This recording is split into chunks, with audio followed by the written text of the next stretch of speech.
안녕하세요. 저는 한때 사람 취급도 받지 못한 며느리였던 40대 여성입니다.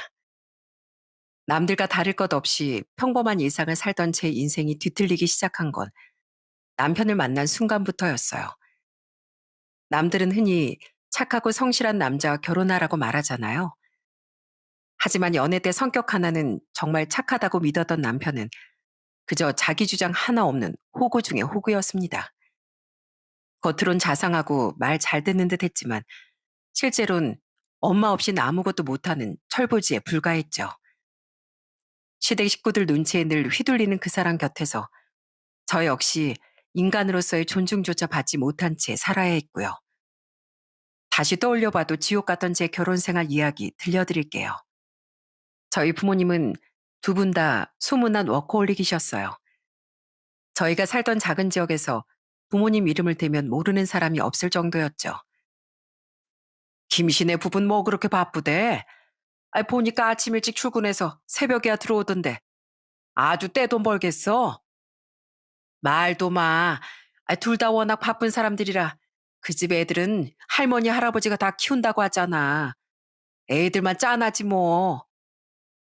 이렇게 동네 분들이 수군거리는 것처럼 저와 남동생은 바쁜 부모님을 대신해 조부모님 손에서 자랐습니다. 어릴 땐 그래도 일주일에 며칠만 할아버지 댁에 가 있었는데 시간이 지날수록 부모님 집보다 할아버지 댁에 가 있는 날이 더 많았어요. 물론 부모님이 저희 남매에게 많은 사랑을 주시긴 했지만 밤늦게 잠깐 얼굴을 보는 게 전부였답니다. 그러다 보니 마음의 거리가 멀게만 느껴졌어요. 강이야, 강철아, 오늘도 할머니, 할아버지 말씀 잘 듣고 있었어? 학교에선 별일 없었고? 아휴, 내 새끼들 얼굴 좀 보자. 가끔 피곤해 잔뜩 저른 얼굴을 한 엄마가 저는 반가움보단 어색한 마음이 커서 슬그머니 뒤로 물러나곤 했습니다. 엄만 그런 절 보고 잠깐 놀라신 것 같았지만 그래도 애써 웃으며 절 한 번 더 안아주셨어요. 할머니는 그런 모습을 무척 속상해 하셨죠. 얘들아, 비록 너희 엄마 아빠하고 같이 보내는 시간은 적어도 그래도 네 부모가 너희를 얼마나 사랑하는진 그건 절대로 잊으면 안 된다. 쟤들이 저렇게 열심히 일하는 것도 다 너희들 때문이야. 치, 그게 저희 때문이라고요? 전 잘 모르겠어요. 전 엄마 아빠보다 할머니 할아버지가 더 좋아요. 매일 저희 밥을 차려주시는 것도 마을 입구까지 마중 나오시는 것도 부모님이 아니라 두 분이시잖아요. 전 어린 마음에 부모님보다 할머니, 할아버지를 더 따랐습니다. 실제로 저희를 입히고 먹이고 키우는 건 다 두 분이시니까요. 할머니, 할아버지가 저희 남매를 얼마나 애지중지 키우셨냐면요. 한 번은 더운 여름날 모기가 기승이라 모두가 잠 못 드는 밤이었습니다. 특히 어린 저희 남매는 모기를 쫓느라 잠도 제대로 못 자고 있었어요. 이놈의 모기 새끼들, 아유 어디 감히 내 강아지들을 물어? 아유 벌써 빨갛게 부어오른 거 봐라. 가만히 있어봐. 할머니가 해결해 줄 테니까. 할머니 모기를 잡겠다고 밤새 파리채를 들고 잠든 저희 곁에서 불침번까지 서셨어요.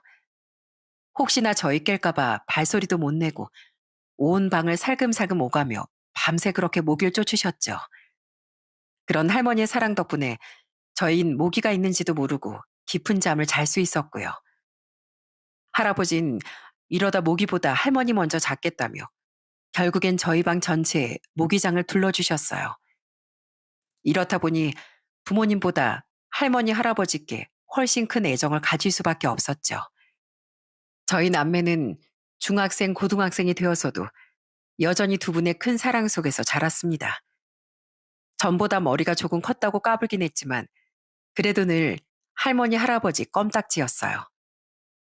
할머니, 할아버지, 이게 무슨 말인지 알아요? 이게 헬로우예요, 헬로우. 미국에선 헬로우하고 인사한대요. 헬, 뭐? 아유, 난 하나도 모르겠다, 얘. 그게 글씨가 맞냐? 걔는 인사를 요상하게도 하는구만. 요즘은 할머니, 할아버지들도 영어 잘한대요. 그러니까 두 분도 따라해봐요. 헬로. 아이, 다시요, 다시. 할머니, 할아버지 두 분 다 시골에서 나고 자란 분들이어서 중학교도 야학으로 겨우 마치셨다고 들었어요. 저는 그런 두 분께 날마다 제가 학교에서 배운 걸 자랑하듯 가르쳐 드렸습니다. 잘난 척을 해대는 소녀딸이 얄밉게 보일 수도 있었겠지만 두 분은 언제나 우리 강이 똑똑하다, 우리 소녀 최고다 하며 칭찬해 주셨어요. LOVE, love. 이거 러브라고 읽어요. love. 라브? 뭐, 나물? 그게 뭐냐? 밥 반찬이요? 우리 강아지가 나물 반찬이 먹고 싶구나. 아니요, 그게 아니라 러브요, 러브. 사랑한다는 뜻이에요. I love you. 난 할머니를 사랑한다. 이 뜻이라고요. 아이 참, 나물이 아니고요. 아유, 그래, 그래. 이 할미도 우리 강이를 사랑해. 아이, 나물류. 어때? 할머니 잘하지? 저희 할머니 정말 귀여우시죠? 이렇게 저희 앞에선 한없이 자상한 두 분도 무섭게 화를 내실 때가 있었어요. 그건 바로 저희에게 조금이라도 상처를 주거나 해코지 하는 사람을 봤을 때였어요. 언제쯤인가 어떤 마을 어르신이 저희에게 엄마 아빠는 어디 가고 조부모 밑에서 크냐고 비아냥거린 적이 있었습니다. 아이, 니들 부모는 애들만 덜렁 맡겨두고 어째 얼굴 한번 보이질 않냐? 그래도 애들은 부모 손에 자라야지. 안 그래? 다 늙은 노인네들이 애들을 어떻게 키울지 뻔하지 뭐. 그분은 늘 저희 남매만 보면 시비조로 장난을 치던 분이었는데 그날따라 말이 너무 심하더라고요. 저는 속상한 마음에 이 일을 할아버지께 털어놓았어요. 그러자 평소에 성인 군자 같던 할아버지가 부지깽이를 들고 그분 집까지 찾아간 거 있죠? 이복의 박씨, 당신 또 우리 손주들한테 못된 말 했어? 아무리 술주정뱅이라도 말은 똑바로 해. 내가 우리 손주들 어릴 적부터 시키고 먹이고 공부까지 시켰어. 당신이 뭔데 내 귀한 손주들 마음에 상처를 줘? 한 번만 더 그랬다간 나도 가만 안 있어.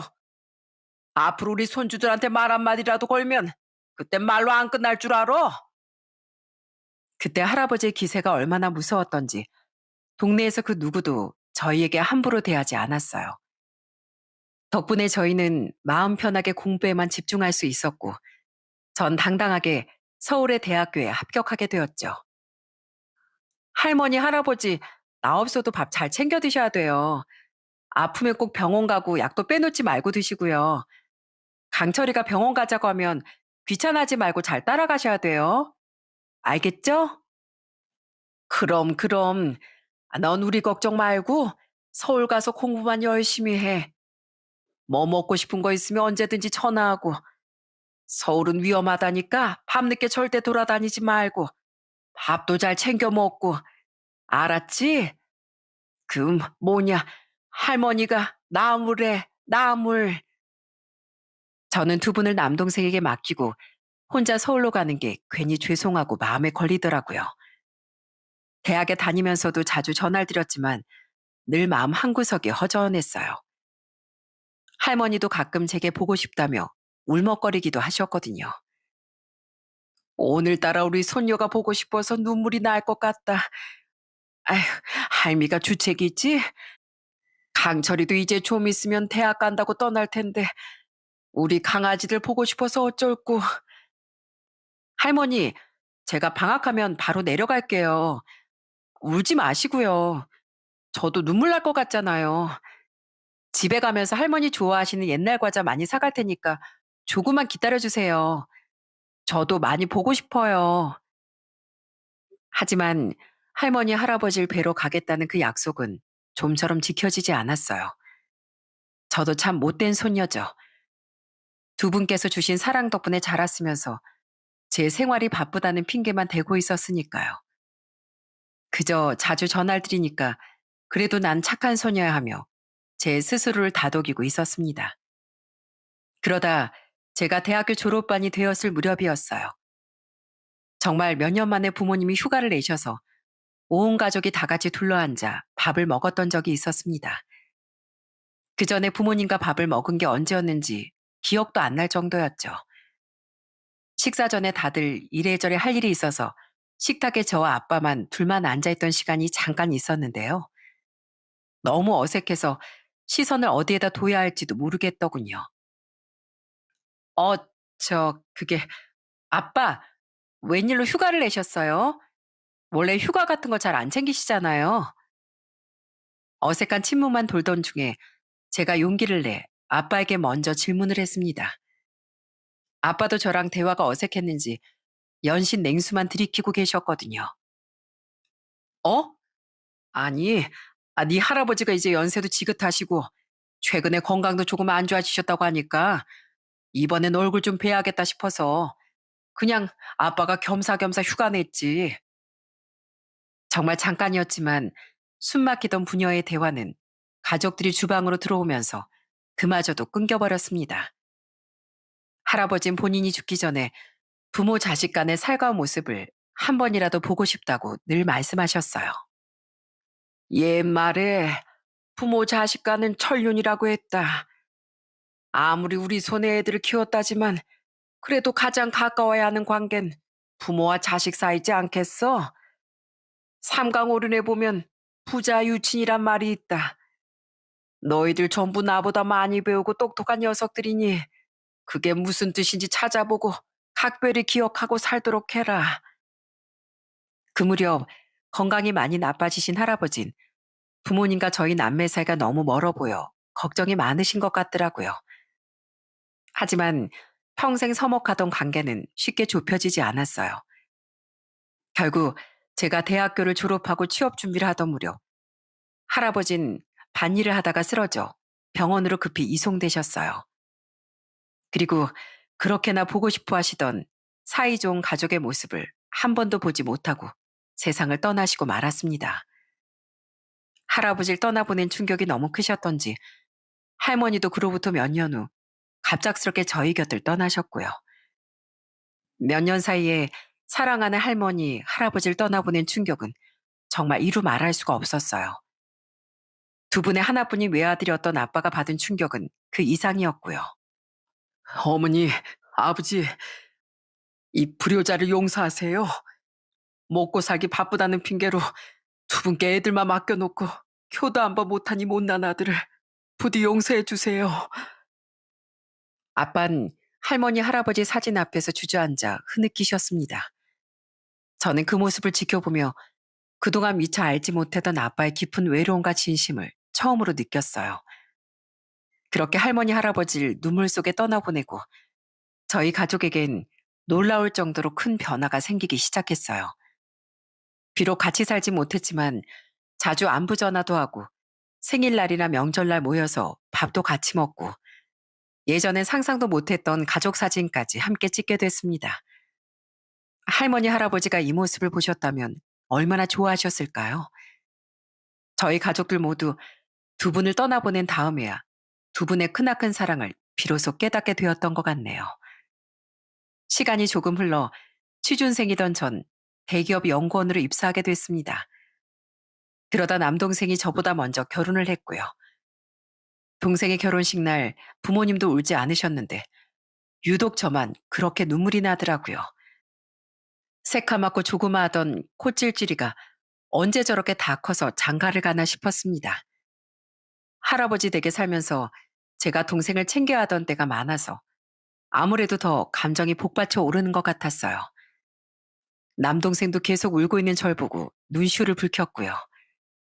아이, 누나, 그만 울어. 누가 보면 나 사연 있는 줄 오해하겠네. 좋은 날에 왜 그렇게 울어? 장가 간다고 입이 귀에 걸린 것 좀 봐. 네가 이 누나 마음을 어떻게 알겠냐?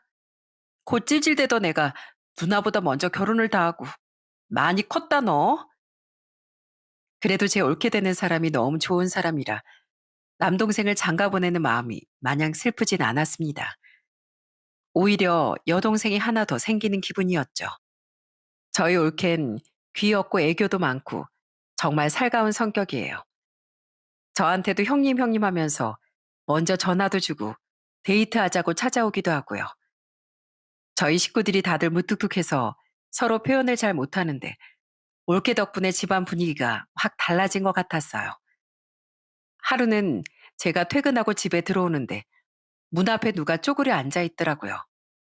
저는 깜짝 놀라 소리를 질렀죠. 형님, 많이 놀라셨어요? 죄송해요. 형님이랑 떡볶이 먹고 싶어서 이렇게 포장해 왔는데 댁에 안 계시더라고요.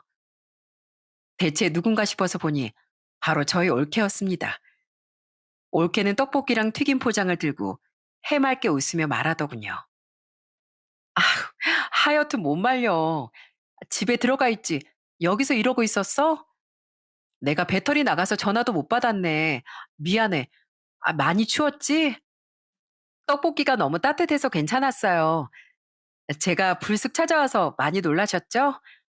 전화 안 받으시길래 문자 남겨놨는데 확인 못 하실 거란 생각을 못 했네요. 그날 올케와 다 불어터진 떡볶이를 먹으며 남동생 흉도 보고 여자들끼리만 통하는 얘기로 한참을 웃었답니다.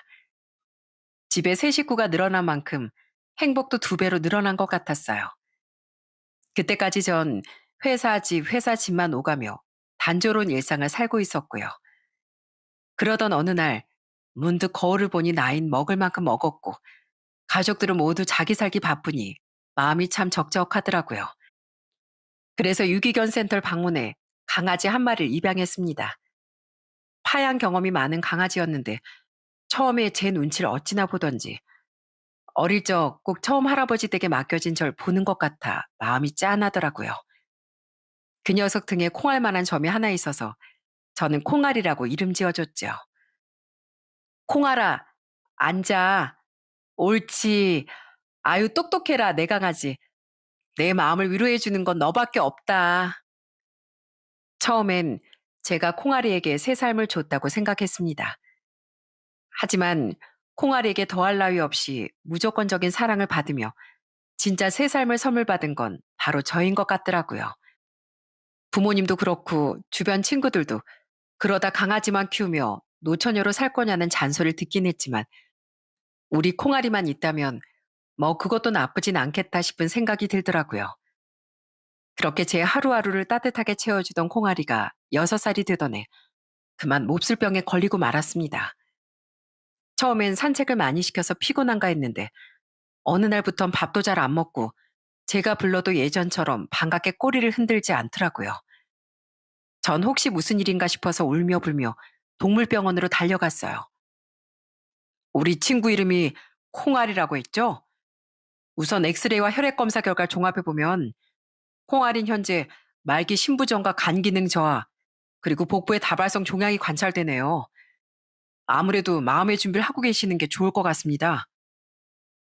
콩알이 그 조그마한 몸에 어떻게 그런 무서운 병이 숨어 있었을까요? 저는 미리 병원에 데려오지 못한 제 자신을 원망하고 또 원망했습니다.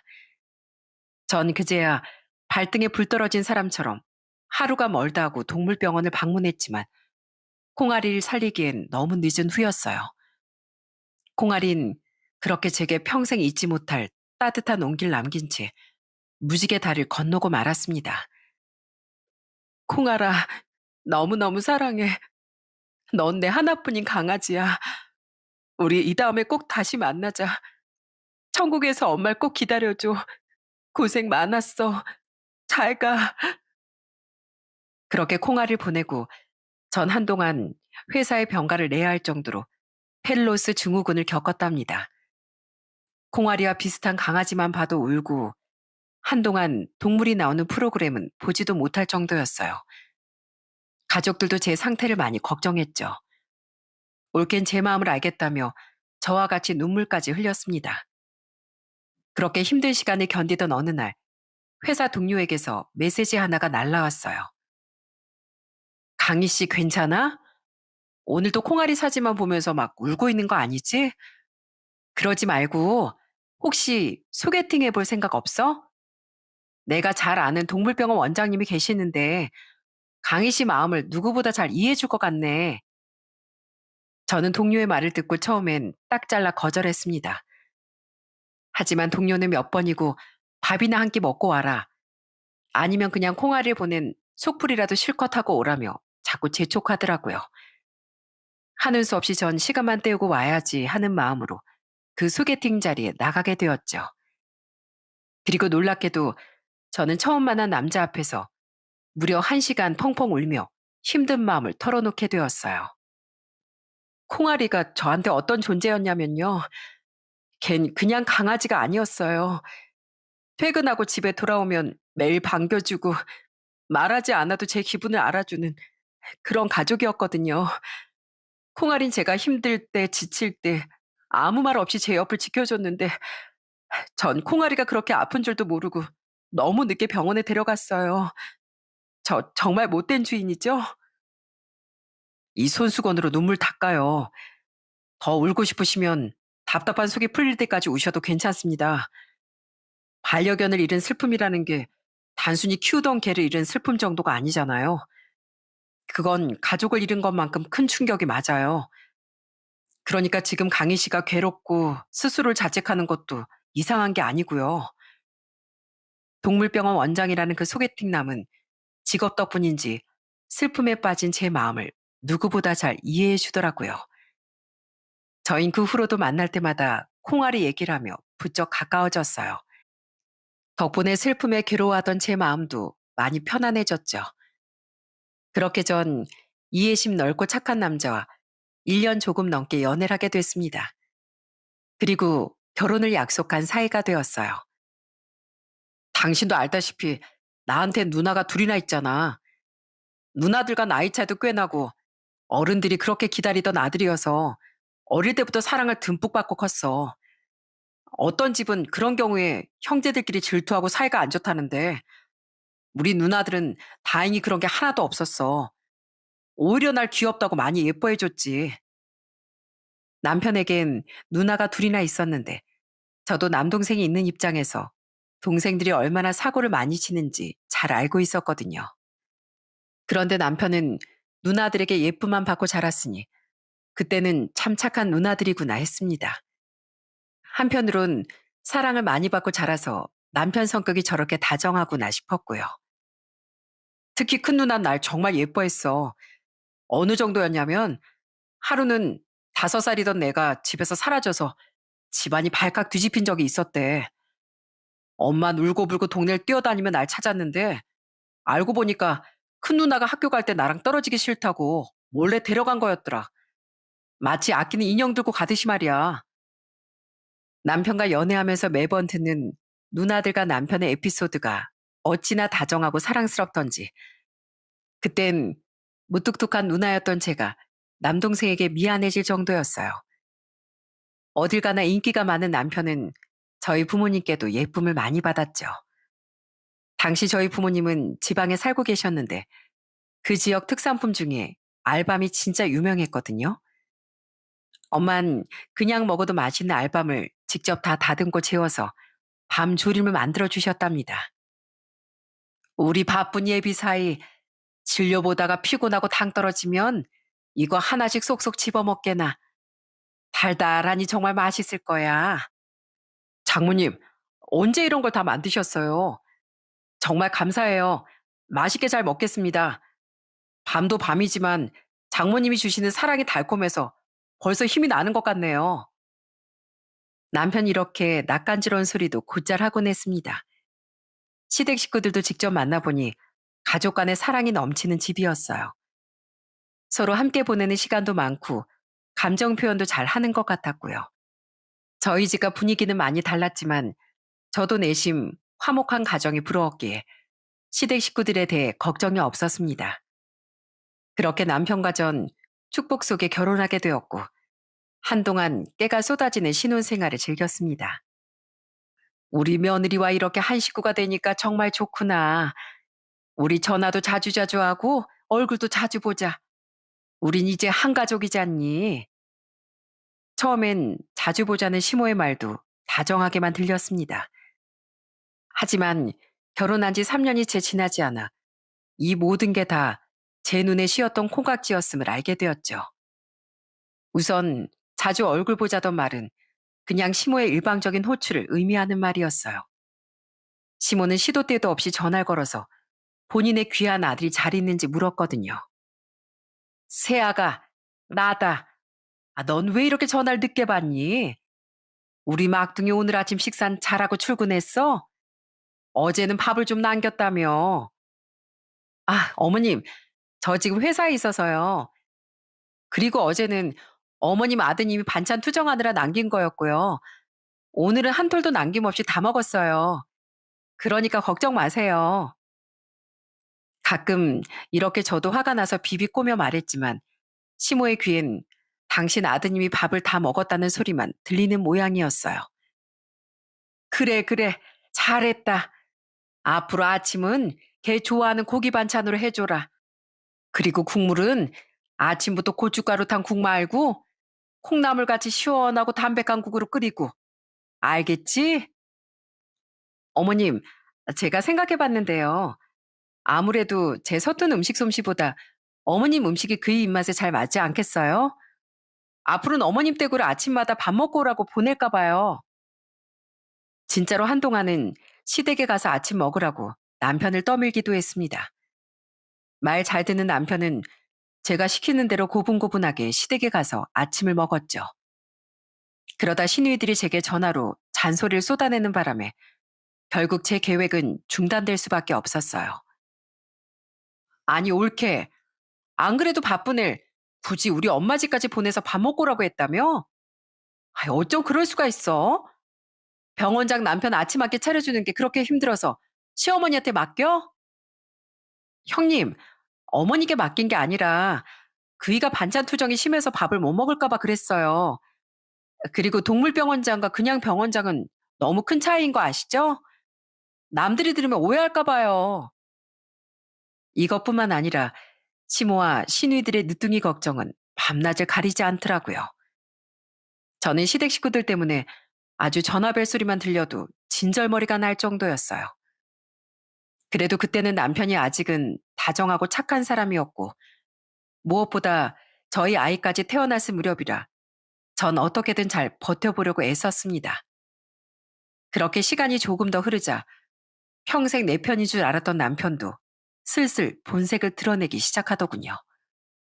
어느 날은 같이 드라마를 보는데 남편이 갑자기 서럽게 울기 시작했어요. 당신 왜 울어?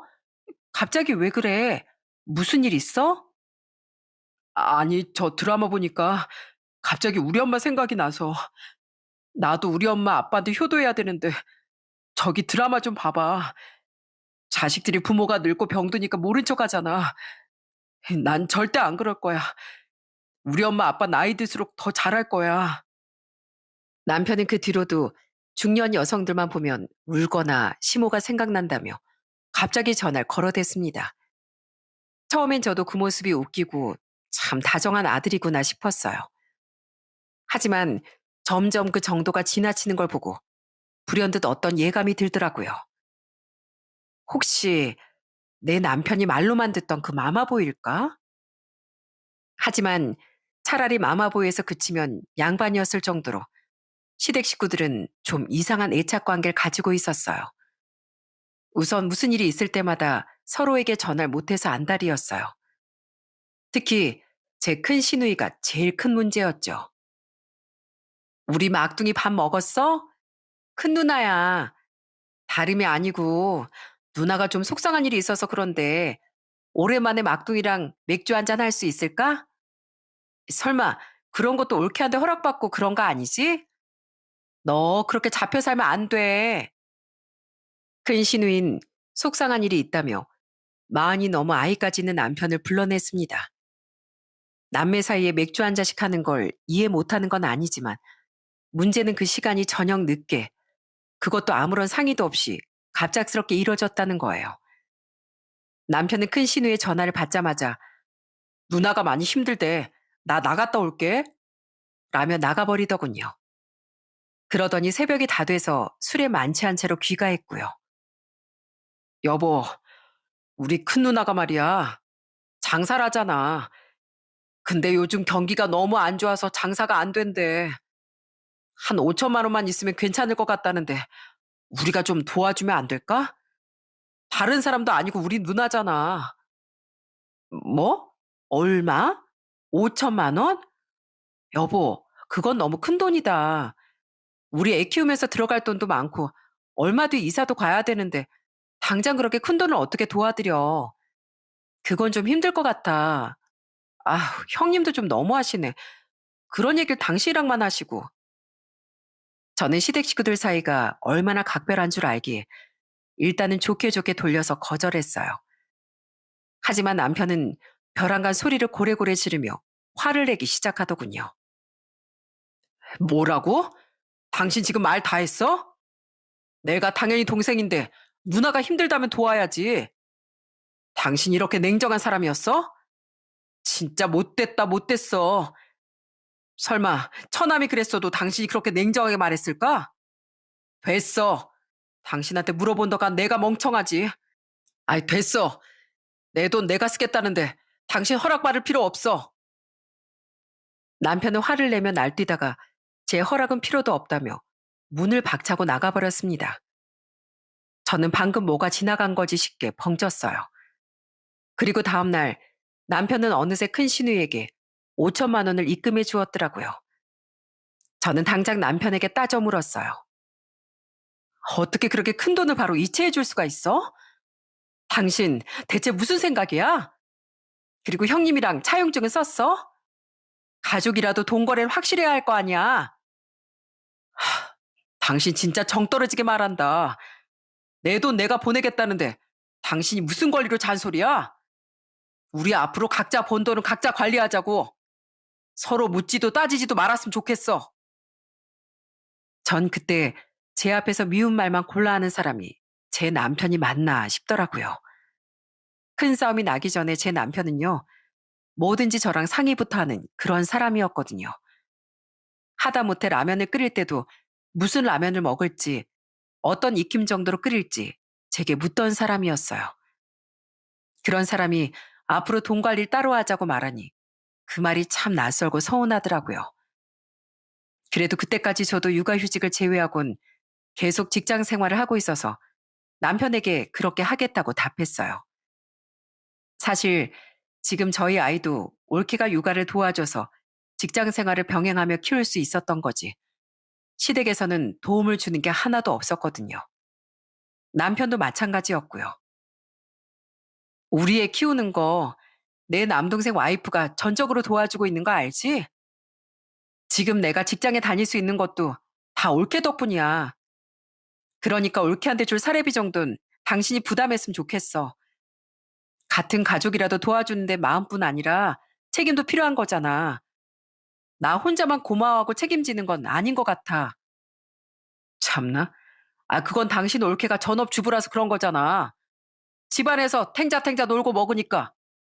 아, 됐어. 돈 줄게. 사례비가 얼마나 필요한데? 그리고 그 돈도 당신이랑 나랑 딱 반반씩 부담해야지. 왜 내가 다 내는데? 남편 말처럼 올케가 아무리 전업주부라도 어디 애 보는 게 쉬운 일인가요? 남편은 그걸 아는지 모르는지 세상 물정 모르는 소리를 해대더군요. 그렇게 돈 얘기로 번진 부부싸움은 냉전으로 끝이 났습니다. 저희는 각자 재산을 관리하기로 했고 서로 부모님 용돈도 알아서 챙기기로 했죠. 그러다 얼마 뒤 어버이날이었는데 남편이 시부모님께 용돈을 100만 원이나 드렸더군요. 저는 그 사실도 시모에게 전화가 와서야 알았습니다. 에미야, 넌 어버이날인데 입을 싹 닦는구나. 아, 전엔 용돈도 보내고 밥도 사고 하더니만 이제 결혼한 지 꽤 됐다고 마음이 변한 거니? 참 서운하다 얘. 아주 우리 아들이 용돈을 100만 원씩이나 보냈는데 며느리라고 하나 있는 게 아유 참. 어머님, 정말 죄송한 말씀인데요. 그이가 용돈을 그렇게 많이 드렸는데 저에게도 용돈을 보내라는 말씀이신가요? 아이 그럼 당연하지. 우리 영준이가 그러는데 앞으로 각자 따로 돈 쓰기로 했다며? 그러면 영준이 돈은 영준이 돈이고 며느리 돈은 며느리 돈이지. 그럼 용돈도 각자 하는 게 맞는 거지. 저는 이 일을 바로 남편에게 따져 물었습니다. 남편은 제가 이건 아니지 않냐고 아무리 따져도 콧방귀만 끼고 있었어요. 난 몰라. 난 내 용돈에서 드린 거고 당신도 당신 용돈에서 알아서 해. 엄마한테 욕을 먹든 며느리 노릇을 하든 그건 당신 몫이지. 난 내 할 도리 다 했으니까 더 이상 나한테 뭐라고 하지 마. 저는 이게 과연 부부인가 싶었습니다. 이 밖에도 남편은 계속 삐진 티를 온몸으로 내며 말도 제대로 안 하고 밥을 차려줘도 한마디 없이 휴대폰만 붙들고선 제 눈도 제대로 마주치지 않았어요. 그 와중에도 시모와 신우의 잔소린 끝없이 쏟아지고 있었고요. 아니 올케, 우리 영준이 얼굴이 왜 이렇게 반쪽이 됐어? 요즘 들이 분위기 안 좋다더니 남편 밥도 설마 안 주는 거야? 형님, 제가 밥을 안 준 게 아니고요. 그 사람이 몸매 관리하겠다고 다이어트 한 거예요. 그때 남편이 갑자기 살을 뺀다고 운동을 한창 하고 있었는데 보니까 10kg 가까이 감량한 것 같았습니다. 시누이들은 날씬해진 남편을 보고 또 저를 물고 늘어졌어요. 상황이 그쯤 되자 저도 더는 물러나지 않았죠.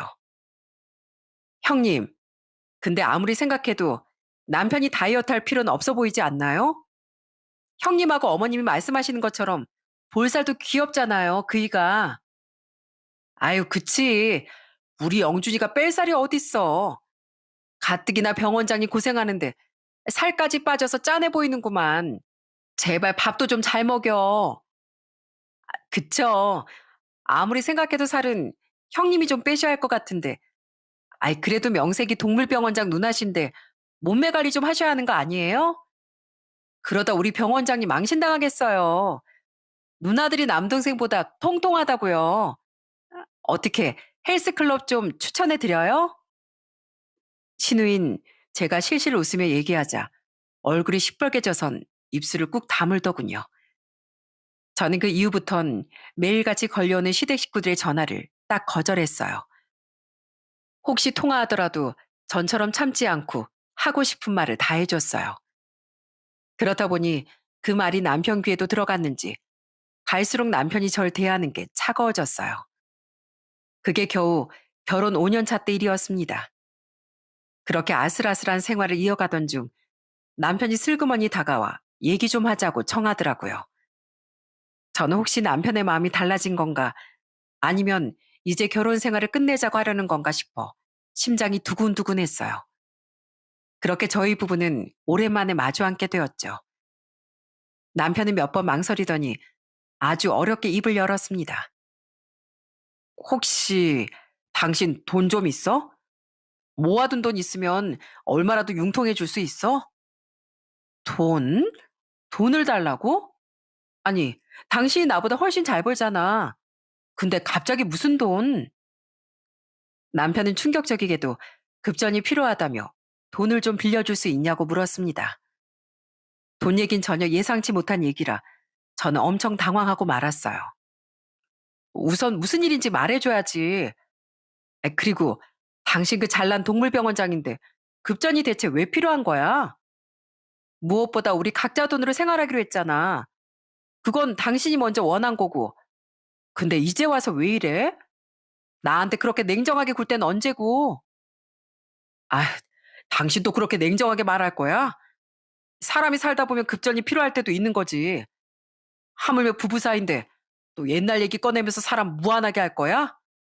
아유, 됐어. 집어치워. 당신에게 물은 내가 멍청이었지. 남편은 제가 돈을 안 줄 것 같았는지 갑자기 화를 내며 옆에 있던 리모컨을 벽에 집어던졌어요. 저는 정말 깜짝 놀랐습니다. 그래도 남편이 폭력적이진 않았는데 이제 나의 물건까지 집어던지는 거 있죠? 에이씨, 이놈의 집구석. 이게 가족이야? 이게 식구야? 남도 이렇게는 안 하겠다. 당신 어릴 적에 부모님이랑 떨어져 살았다더니 그래서 이러는 거야? 가족이 뭔지도 모르니까 이 모양이지. 남편은 제 부모님 얘기까지 들먹이더니 욕을 하며 나가버렸어요. 저는 남편이 나간 자리와 부서진 리모컨을 번갈아 보며 밤새 울고 말았습니다.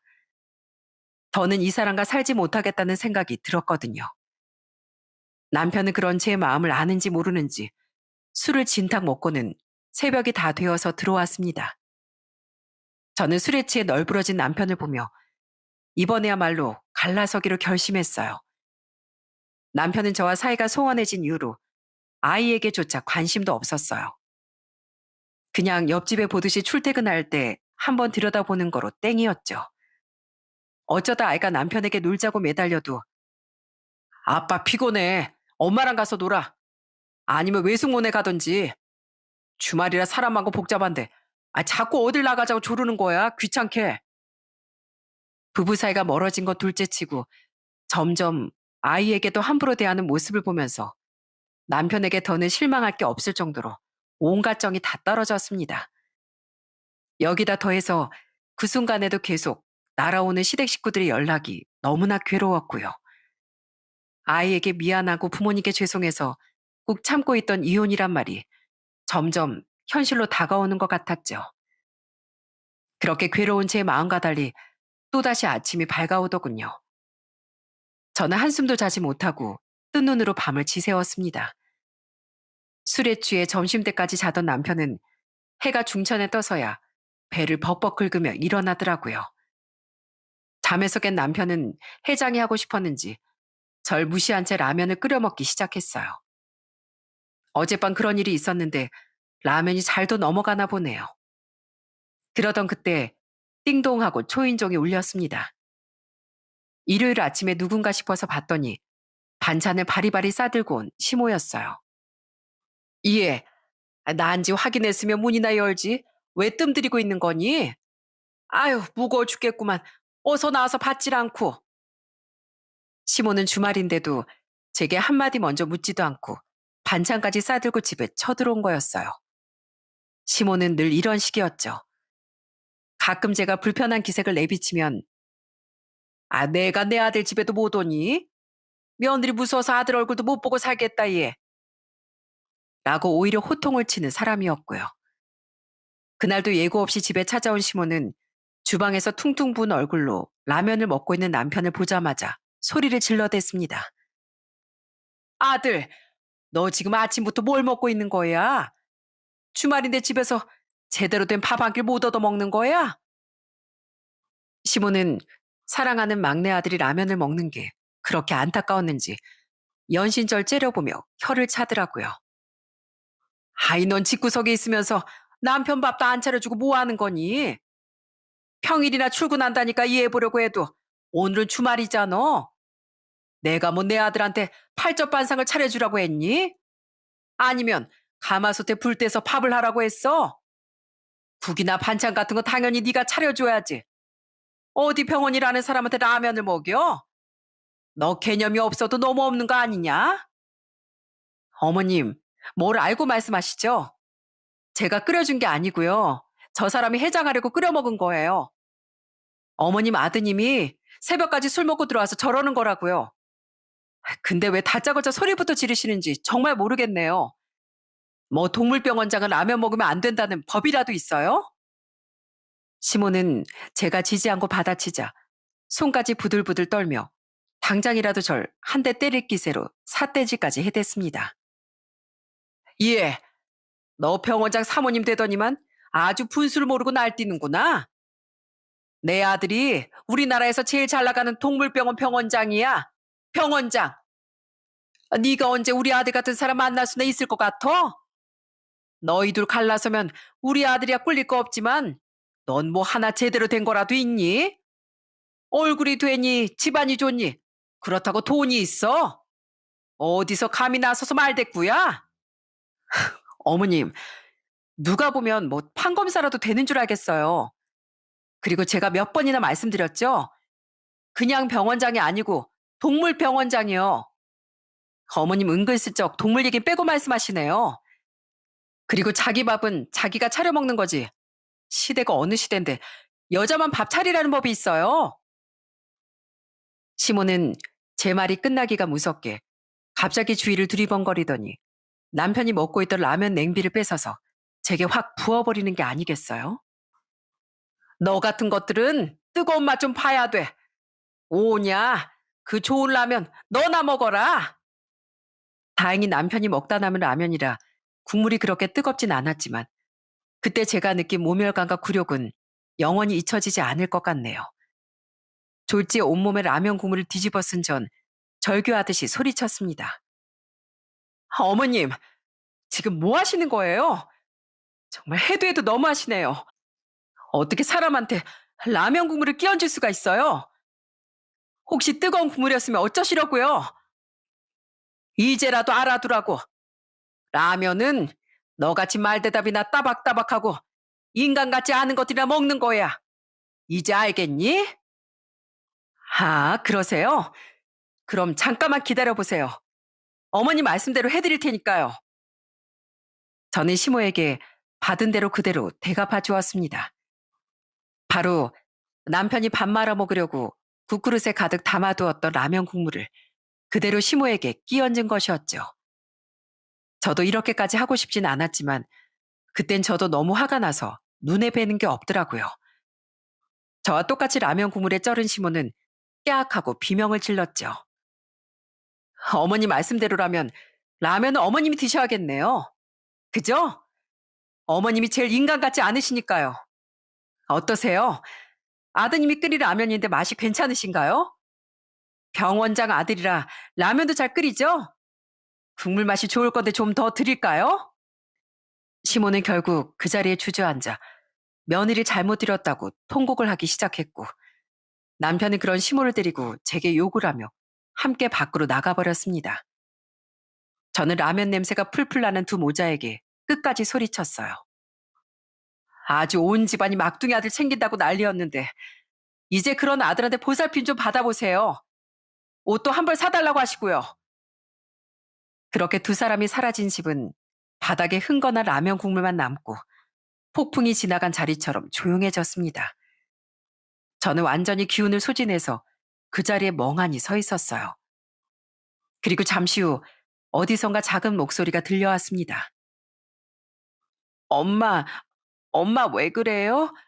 아빠랑 할머니가 그런 거예요? 아주 혼이 쏙 빠진 절 다시 현실로 끌어낸 건 다름 아닌 저희 아이의 떨리는 목소리였어요. 저는 아이의 얼굴을 본 순간 왈칵 눈물이 쏟아졌답니다. 미안해. 엄마가 미안해. 무섭게 해서 정말 미안해. 전 아이를 꼭 껴안았어요. 아이도 조용히 제 어깨에 얼굴을 묻고 한참을 그렇게 가만히 있더라고요. 그렇게 라면 국물 범벅이 된 주방 한가운데 서서 저는 다짐하고 또 다짐했습니다. 이젠 누군가의 착한 며느리도 아내도 아닌 제 아이를 지켜야 할 엄마가 되어야겠다고요. 그 이후 전 독하게 마음먹은 대로 움직였습니다. 우선 그 답없는 집안과 손절을 고했죠. 바로 이혼서를 작성하고 혹시 모를 경우를 대비해 변호사까지 고용해 두었답니다. 저희 부부의 이혼 소식에 양가 집안은 발칵 뒤집혔죠. 물론 시댁과 친정은 완전히 다른 반응이었지만요. 뭐? 그 여자가 너한테 라면 국물을 끼얹었다고? 그게 사람이 할 짓이야? 아무리 시어머니라도 그렇지. 내가 지금 당장 가서 그 집 문짝이라도 뜯어버릴까 보다. 누나, 아무리 생각해도 잘했어. 만약에 우리 할아버지가 살아계셨으면 그 집으로 당장 부지깽이 들고 달려가셨을걸? 우리 누나 진짜 잘했어. 형님, 완전히 통쾌하게 한 방 먹이셨네요. 이제 이혼 도장까지 확실하게 찍으셔야죠. 저희 조칸 제가 돌보고 있을게요. 형님은 걱정 마시고 그놈들 코를 아주 납작하게 눌러주세요. 아빠 남동생 부부는 제게 큰 용기를 북돋아 주었습니다. 그러는 와중에 엄만 제가 마음고생 심하게 할까봐 걱정하시면서도 저를 꼭 껴안아 주셨어요. 그렇게 가족들의 응원을 힘입어 이혼을 진행하다 보니 정말 놀랄만한 소식을 알게 됐는데요. 명색이 동물병원 원장이라던 남편이 왜 제게 돈을 달라고 했는지 알아보니 글쎄 이 인간이 주식 투자 좀 한다고 설치는 친구 말에 홀랑 넘어가 가지고 있던 돈을 홀라당 투자금으로 넣었다지 뭡니까? 그것도 모자라 대출까지 받아 주식 투자에 올인했고 결과는 여러분도 예상하셨다시피 쪽박이었고요. 아마 투자 실패와 대출금 상환이 급해져서 저에게까지 돈을 빌려달라고 한 모양이었어요. 덕분에 전 남편의 본 모습을 알게 되었고 이혼까지 하게 됐으니 오히려 다행이라고 해야 할까요? 저는 법원에서 마지막으로 본 남편에게 한마디 해주는 걸 끝으로 이 지옥 같은 관계를 끊어냈습니다. 어이구, 잘한다, 잘해. 당신 친구가 당신을 얼마나 호구로 봤으면 말도 안 되는 투자에 당신을 끌어안혔겠어? 제대로 호구인 당신은 좋다고 전 재산까지 다 쏟아붓고 말이야. 제발 남의 말에 휘둘리지 말고 당신 인생 좀 살아. 그 엄마 꽁무니 좀 그만 쫓아다니고. 남편과 제 사이엔 재산 분할할 것도 별로 없었고 저는 그저 우리 아이만 지키면 충분했거든요. 남편과 전쟁 같은 하루하루를 보낼 땐 이 관계가 영원히 끝나지 않을 지옥 같았는데 막상 이혼하고 나니 우리 사이에 남은 건 텅 빈 감정의 잔해뿐이었습니다. 결국 전 이혼녀 딱지를 달긴 했지만 지금은 누구보다 행복하고 당당해요. 전 남편은 대출금 이자에 원금을 갚고 양육비까지 지급하느라 허리가 휜다는 소식을 듣긴 들었지만 그건 뭐 이제 제 알 바 아니잖아요. 자기 잘났다고 그렇게 큰 소리 치던 사람도 결국 현실 앞에선 별 수 없다는 걸 모든 사람 앞에서 보여줬으니까요. 저는 이제 남의 눈치 보며 살지 않고 더는 참지도 않고 제 인생의 주인공으로 살겠습니다. 요즘에는요, 아이랑 둘이서 도시락 싸들고 공원 가서 소풍도 가고 주말마다 그림 그리기 대회니 아이 친구 생일 파티니 다니며 바쁘게 지내고 있답니다. 물론 가끔은 외롭기도 하고 힘든 날도 있죠. 하지만 그럴 때마다 제게 가장 큰 위로를 주는 가족들이 있으니까요. 엄마, 우리 집은 둘이라서 더 좋은 것 같아. 아빠랑 셋이 있을 땐 엄마가 울었잖아. 그 말을 아들에게서 듣는 순간 세상이 멈춘 줄 알았습니다. 우리 아이가 어린 줄 알았더니 엄마 아빠의 모든 일을 알고 있었나 봐요. 비록 아들과 저 둘뿐이지만 둘보다 더 강한 가족으로 또 열심히 살아가 볼게요. 여러분도 많은 응원해 주시면 제게 큰 힘이 될 것 같습니다. 들어주셔서 감사합니다.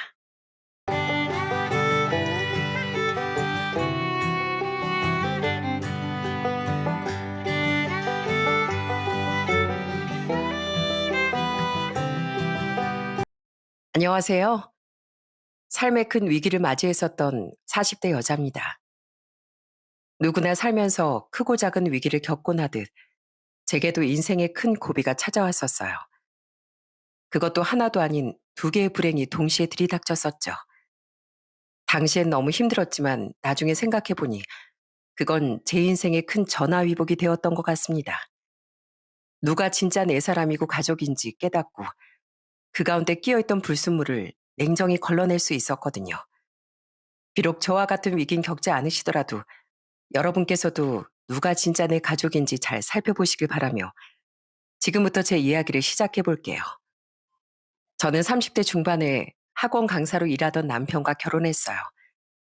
성실하고 다정한 모습이 좋아 이런 사람과 함께라면 좋은 가정을 꾸릴 수 있겠다 생각했었죠. 시댁은 많이 가난한 편이었는데요. 남편이 성실한 사람이었으니 그건 큰 걸림돌이 되지 않았습니다. 친정도 시댁에 비해선 여유로운 편이었지만 그냥 부모님의 노후가 대비되어 있는 정도의 평범한 집안이었기에 부모님과 남동생은 시댁의 사정을 크게 신경 쓰지 않고 남편에게 참 잘해줬죠. 사람 자체가 정말 좋은 사람이었으니까요. 저는 그런 남편과 아들 하나, 딸 하나를 낳고 행복하게 살았어요. 그런 제 결혼 생활을 더욱 행복하게 만들어줬던 존재는 너무 좋으신 시부모님이었습니다. 자꾸만 세상이 야속하게 굴어 가난에서 벗어나지 못하셨지만 시부모님은 마음 많은 부자인 분들이었어요. 시어머니는 저와 동갑이던 시누이 대하듯 저를 정말 친딸처럼 아껴주셨죠. 시골의 시댁에 가면 두 분은 제게 뭐 하나라도 더 시키지 않으려 동분서주하셨어요. 하나라도 더 못해주는 걸 미안해하던 시부모님이 전 정말 좋았습니다. 그리고 제 남편도 착했지만 저희 시누인 딱 그런 두 분처럼 천사 같은 사람이었어요. 새언니, 지금 집이세요? 저 잠깐만 들렀다 가도 돼요? 집안은 안 들어가고 뭐만 좀 전해주고 가려고요. 새언니 요즘 자꾸 빈혈이 오는 것 같다면서요. 그래서 제가 인터넷으로 빈혈에 좋다는 영양제를 좀 샀는데 집에서 나온 김에 전해드리려고요. 신우인 동갑인 제가 자매 같기도 하고 친구 같기도 하다며 절 잘 챙겨줬어요. 그런 신우이와 전 날이 갈수록 정말 사이가 가까워졌고요. 저는 남편 없이도 애들을 데리고 신우이와 함께 놀러 가기도 하고 고민도 허물없이 털어놓으며 정말 가족이자 친구처럼 지냈죠. 그런 신우인 제가 결혼한 지 4년 뒤 결혼을 했는데요. 그런데 그때부터 신우의 인생에 그늘이 드리워지기 시작했어요. 아가씨, 잘 지내요? 요즘 통 연락이 없길래 궁금해서 전화했어요. 결혼 초반엔 신우이도 심애부도 정말 행복해 보이더군요. 그런데 신우인 점점 연락이 뜸해지더니 시댁에서 만났을 때도 표정이 영 어두워 보이더라고요. 심해부도 웃음은 짓고 있는데 어딘가 신우이와 사이가 소원해진 듯 보였고요. 걱정됐지만 본인이 별말을 하지 않으니 생각보다 결혼 생활이 쉽지 않은가 혼자 그렇게 짐작할 수밖에 없었습니다. 너무 걱정하지 마. 무슨 일 있으면 알아서 말하겠지 뭐. 그건 그렇고 여보. 나 오늘도 좀 늦을 것 같아. 자꾸 애들 당신 혼자만 보게 해서 미안해. 학원 인터넷 마케팅 좀 직접 해보려고. 사람 쓰면 또 돈 나가야 하잖아. 당시 제가 신우에게 많이 신경을 쓰지 못했던 건 이유가 있었는데요. 그건 신우이가 결혼한 다음에 나가던 학원을 그만두고 직접 학원을 차린 남편 때문이었어요. 우리 애들만큼은 저처럼 힘들게 키우고 싶지 않아서요. 애들이 곧 초등학교도 들어갈 텐데 그 전에 확실히 탄탄한 기반을 마련해 두고 싶습니다. 그런데 확실히 성공하려면 위치부터 좀 좋은 곳에 잡아야 돼서 자본금이 좀 많이 들어갈 것 같아요. 한 번만 도와주시면 꼭 갚겠습니다, 장인어른. 부탁드립니다. 저희 아빤 남편의 고개 숙인 부탁에 흔쾌히 노후 자금에서 1억이라는 거금을 빌려주셨어요. 물론 1억은 우리한테도 큰 돈이야. 그래도 우린 자네 그 성실함을 믿네. 게다가 자네가 혼자 잘 먹고 잘 살려고 그러는 것도 아니고 애들 잘 키워보겠다고 이러는 건데 부모로서 안 도와줄 이유가 있겠어? 그러니까 이서방, 기왕 시작하는 거 제대로 한번 해보게. 꼭 성공해서 다 같이 웃자고. 감사합니다, 장인어른. 제가 절대 이 은혜는 잊지 않겠습니다. 꼭, 꼭 이자까지 쳐서 전부 갚을게요. 그래, 그래. 꼭 갚게. 자네가 그 돈을 갚을 수 있을 정도로 성공하면 우리도 아주 기쁠 걸세. 부모님은 가난에 대한 한이 있던 남편을 늘 안쓰러워하셨습니다. 게다가 저희 부모님께 살가운 사이였으니 평소 남편을 예뻐하시기도 했죠. 그런 남편의 손주들만큼은 잘 키우고 싶다는 말에 부모님의 마음도 크게 움직이신 거예요. 남편은 꼭 갖겠다며 눈물까지 주르륵 흘리더라고요. 그렇게 학원을 시작한 남편은 정말 밤낮 없이 학원을 성공시키기 위해 애를 썼습니다. 그런 남편을 응원하며 혼자 회사 다니랴, 집안일 하랴, 애들까지 돌보랴, 저도 정신이 없었던 거죠. 게다가 남편이 학원을 차린 이듬해 저도 카페를 하나 차리며 더더욱 바빠졌습니다. 갈수록 어려워지던 저희 회사가 문을 닫으며 전 실직을 했었는데요.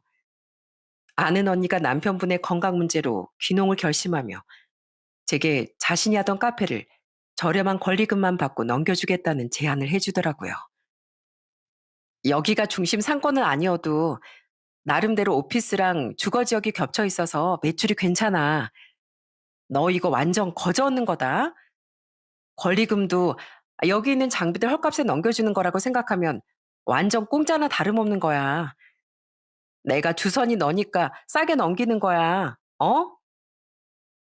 저도 몇 번 놀러 갔던 곳이라 언니의 말은 믿을만 했습니다. 게다가 가장 중요한 초기 창업 자금이 얼마 들지 않았으니 너무 감사한 기회였죠. 그래서 남편과 상의 끝에 그 카페를 인수했던 겁니다. 하지만 아무리 바빴어도 전 신우에게 더 신경을 썼어야 했어요. 제가 카페를 차린 지 1년 뒤 신우인 침울한 얼굴로 저희 집에 찾아왔더군요. 어머, 아가씨, 웬일이에요? 아니, 얼굴이 왜 그래요? 새언니. 정말 깜짝 놀랐습니다. 신우인 얼굴이 엉망이었거든요. 입술도 터져 있고 눈가엔 푸르스름한 멍도 들어 있었고요. 왈칵 눈물을 터뜨리며 신우인 그동안 말하지 못했던 사정을 털어놓았어요. 그 사정이라는 걸 들은 전 경악을 하고 말았습니다. 사실 저 그동안 남편이랑 계속 사이가 악화됐었어요.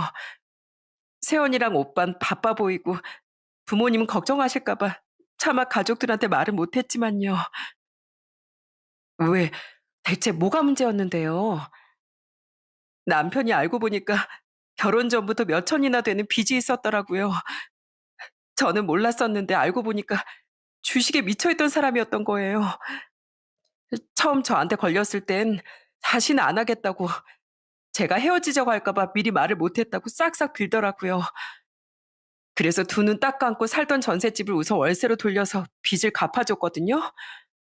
처음엔 저한테 그렇게 고맙다고 하더니 얼마 안 가서 주식에 또 손을 대는 거예요, 글쎄. 빚 갚고 남은 전세금을 제 통장 비밀번호를 어떻게 알아내선 다 주식에 꼬라 박았더라고요. 참 기가 막히더군요. 심해부는 그 뒤론 대놓고 주식을 하며 신우이와 매일같이 다퉜다고 합니다. 처음에 심해부를 믿은 자기가 바보였다며 신우인 계속해서 자책을 하더라고요. 너무 착하고 사람을 잘 믿었던 신우이의 성격이 독이 됐던 거죠. 계속 돈은 없어지지, 그 인간은 여전히 정신을 못 차리지. 정말 환장할 것 같았어요. 그런데 알고 보니까 그 인간 바람까지 피우고 있었더라고요. 그래서 그 여자 찾아가서 다 뒤집어 엎고 집에 왔는데 그 인간이 제 뺨을 연거푸 내려치더라고요. 감히 어딜 찾아가냐면서요. 그래서 저도 집에 있는 거 죄다 던져서 그 인간 완전히 뭉개버리고 짐 싸서 나왔어요. 새언니, 제 인생이 왜 이렇게 꼬였을까요? 신우인 그놈과 살았던 3년 사이 자기 안에 독밖에 남지 않은 것 같다며 엉엉 울더라고요. 너무 가슴이 아파 저도 신우이를 끌어안고 함께 흐느꼈죠. 그 착했던 사람이 오죽했으면 그런 과격한 행동까지 했을까 싶기도 하고 왜 그걸 다 혼자만 끌어안고 견뎠나 싶어 안타깝기도 했어요. 아가씨, 우선 집 구할 때까지 우리 집에 있어요. 아니에요, 새언니. 고시원이라도 구하면 돼요. 어차피 이 집에 남는 방도 없잖아요. 하긴 거실에서 자기도 불편하겠네요, 아가씨가. 그래도 고시원은 안 돼요. 있어 봐요. 이따 아가씨 오빠 들어오면 상의 좀 해볼 테니까. 아가씨는 아무 걱정 말아요. 아가씨 오빠도 있고 이렇게 나도 있으니까요. 내 가족은 내가 챙겨야죠. 신우인 계속 괜찮다고 했지만 남자 하나 잘못 만나 돈도 다 잃고 처참한 신세가 된 신우일. 전 절대 모른 척 할 수 없었습니다. 집에 돌아온 남편도 모든 이야기를 듣고 길길이 화를 냈죠. 전 신우이가 잠시 바람을 쐬러 나간 사이 신우이에게 월세집이라도 구해주자며 상의했어요. 전세집이라도 얻어주면 좋았겠지만 남편도 저도 둘 다 창업을 한 지 그리 오래 지나진 않았을 때라 여유가 없었거든요. 요즘 서울엔 원룸도 전세로 구하려면 1억 정도 들지 않습니까? 그렇게 저와 남편은 신우에게 못해도 보증금 3천으로 구할 수 있는 반전세 집을 알아봐 주자고 상의를 마쳤어요. 근데 아가씨 나간 지 1시간도 넘었는데 왜 안 들어오지? 그런데 아무리 기다려도 신우이가 들어오지 않더라고요. 분명 가벼운 차림으로 나갔었는데 느낌이 유달리 싸하더군요. 역시나 신우인 아무리 전화를 걸어도 받질 않았습니다. 아무래도 아가씨 뭔가 좋지 않은 생각을 하고 있는 거 아닐까? 안 되겠어. 우선 경찰에 신고부터 하자. 아무 일 없으면 다행이지만 그게 아니라면 빨리 아가씨를 찾아야 돼. 생각해보니 잠시 바람을 쐬고 오겠다고 말했던 신우이가 꽤 오래 제 손을 놓지 못했던 것도 같더군요. 너무 불길한 예감이 들어 전 바로 경찰에 신고를 했습니다. 감사하게도 경찰분들은 우리의 말을 대수롭게 넘기지 않아 주셨어요. 그리고 다행히 신우인 한 한강다리에서 발견이 됐죠. 신우인 스스로 생을 마감하려고 했던 거예요. 아가씨, 진짜 내 심장 떨어지는 거 보려고 그래요? 거기가 어디라고 가요, 가길. 내가 말했잖아요. 아가씨한테 나도 오빠도 있으니까 아무 걱정 말라고요. 근데 왜 그랬어요? 죄송해요, 새언니. 그러면 안 된다는 거 저도 알고는 있었는데 너무 힘들어서 다 놓아버리고 싶더라고요. 스스로 팔자를 꾼 제 자신이 너무 바보처럼 느껴지고 그런 저 때문에 새언니랑 오빠가 부담 느낄 생각하니까 그냥 제가 없어져 버리자 싶더라고요. 가족끼리 힘들 땐 기대고 할 수도 있는 거지. 무슨 부담이에요. 왜 그딴 놈 때문에 아가씨가 삶을 포기해요. 더 악착같이 보란 듯이 잘 살아야죠. 팔자 좀 꼬인 거요? 원래 꼬인 거 풀라고 있는 거예요. 그까짓 거 쉽게 풀어버리고 다시 떵떵거리면서 살 수 있도록 내가 잘 도와줄 테니까 두 번 다시 그런 생각하지 말아요. 알았어요? 끌어안고 통곡하던 우리들을 보며 남편도 속상함에 눈물을 흘렸습니다. 나중에 모든 사실을 들은 시부모님도 신우이를 안고 오열하며 제게 많이 고마워하셨죠. 너무 불안해 전 남편에게 당분간 신우일 집에 데리고 있자고 말했습니다. 남편은 한동안 거실에서 잤고 저와 신우이가 안방을 함께 썼죠. 그리고 변호사를 알아봐서 신우이가 최대한 받아낼 건 다 받아내고 이혼할 수 있도록 도와줬습니다. 이혼이 마무리된 건 좀 훗날의 일이었지만 그래도 신우인 살던 집의 보증금을 포함한 약간의 재산을 모두 가져오고 그놈에게 위자료도 받아낼 수 있었어요. 그나마 괜찮은 분이었던 신우이의 시부가 대신 위자료를 주셨던 거죠. 당연히 상간녀에게도 위자료를 받아냈고요. 아가씨, 내일은 오늘보다 한결 더 괜찮은 나날이 될 거예요. 한편 전 매일 밤 우울해하던 신우의 등을 가만히 토닥여줬습니다. 우울증이 생각보다 심각해 직장까지 그만두게 된 신우이가 제발 기운을 내길 바라면서요. 하지만 신우의 상태가 생각보다 괜찮아지지 않아 전 신우를 데리고 시간을 쪼개어 직접 정신과까지 다녔죠. 아가씨, 전부터 음식 만드는 거 좋아했죠? 좋아하는 걸 해보면 기운이 좀 날 거라고 하던데, 어, 베이킹 같은 거 배워볼래요? 아니다, 그냥 배워요. 재미없으면 그때 가서 그만둬도 되니까 우선 뭐라도 해봐요, 우리. 만약에 재밌으면 아예 우리 카페에서 같이 일해도 좋을 것 같아요. 안 그래도 요즘 직접 빵을 만드는 카페가 대세라길래 우리 카페도 제빵을 한번 시작해볼까 했었거든요. 아가씨는 빵 만들고 저는 커피 팔고 너무 좋겠죠? 신우의 상태가 조금 나아지자 전 신우일 제빵학원까지 직접 데려가 등록시켜줬습니다. 그렇게 저희 집에서 서서히 치유가 됐던 신우인 더 이상 정신과 상담을 가지 않아도 됐을 만큼 전의 밝은 모습을 많이 되찾았어요. 그리고 그런 신우인 제가 희망했던 대로 정말 저희 카페에서 일까지 하기 시작했죠. 새언니, 새언니가 아니었다면 저 이렇게 빨리 다시 웃지 못했을 거예요. 이혼 소송이 성공적으로 끝난 것도 다 새언니 덕분이고요. 정말 감사해요. 신우인 저희 집에서 돈을 모아 작은 집을 구해 나가 살기 시작했습니다. 전 그런 신우의 집을 자주 찾아가 신우의 살림을 살펴주곤 했고요. 남편도 시부모님도 제가 신우일 두 번이나 살린 거라며 정말 고마워했습니다.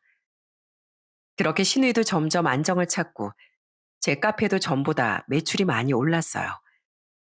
베이커리를 직접 만들기 시작하면서 확실히 반응이 더 좋아졌던 거죠. 게다가 처음엔 지지부진했던 남편의 학원도 점차 잘 되기 시작했고요. 남편의 노력과 유능한 강사들도 많이 고용한 것이 빛을 발했던 겁니다. 그런데 문제는 주머니가 두둑해지자 남편이 점점 변하기 시작했다는 거예요. 여보, 오늘 저녁 뭐야? 김치찌개 끓였어. 고기도 볶아놨고. 얼른 와. 아유, 지겨워.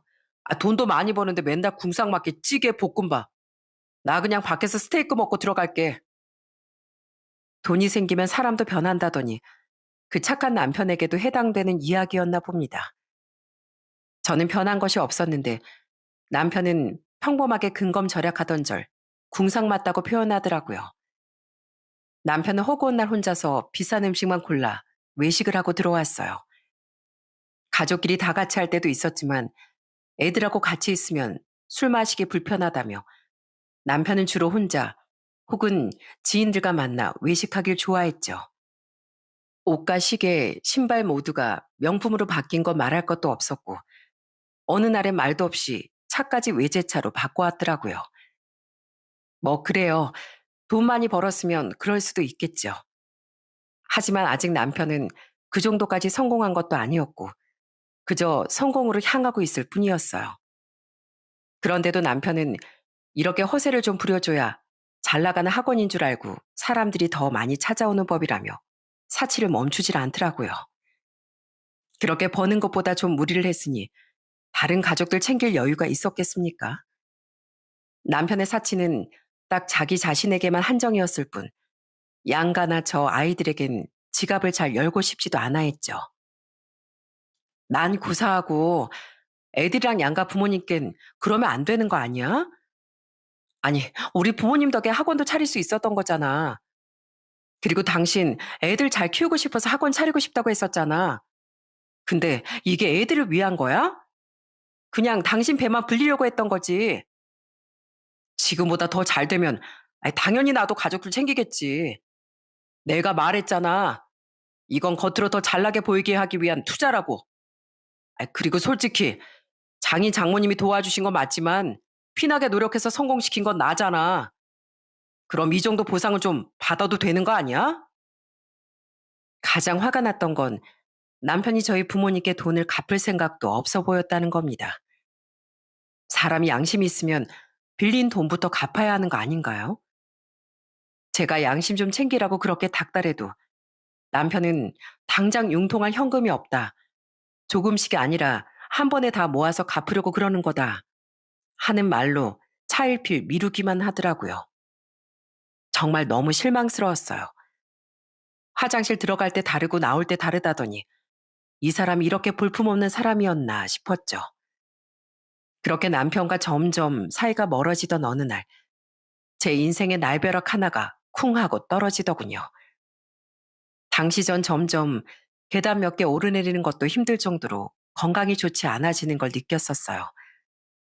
갑자기 심한 피로감도 몰려오고 얼굴도 붓고 식욕도 뚝뚝 떨어져 살도 빠졌죠. 그래서 병원에 가봤더니 병원에선 제 신장이 거의 멈춰 있다는 말을 해주더라고요. 저는 말기 신부전 판정을 받았던 겁니다. 저, 전 나라에서 하라고 하는 건강검진도 꼬박꼬박 받았었는데 말기라고요?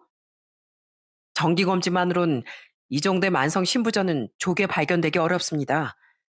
말기 신부전 환자의 절반 이상이 이렇게 병이 상당히 진행된 뒤에야 진단을 받아요. 환자분은 지금 신장 기능이 7% 이하입니다. 바로 응급 투석부터 시작해야 돼요.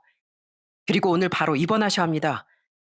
상태를 안정시키면서 투석을 병행하고 동시에 이식 준비를 시작하셔야 해요. 지금으로선 이식 외에는 방법이 없습니다. 그야말로 최후의 선고를 받은 느낌이었어요. 제 상태가 목숨이 경각에 달렸을 정도로 심각할 거라곤 예상도 못 했었거든요. 생각보다 많은 위험 요소가 도사리고 있어 저는 바로 입원을 해야 했어요. 당시 초등학교 고학년이었던 두 아이는 저희 집에서 차로 10분 거리에 살고 계셨던 친정 부모님께 잠시 맡기면서요. 집에 통 붙어 있질 않던 남편에겐 애들을 마음 놓고 맡길 수도 없었거든요.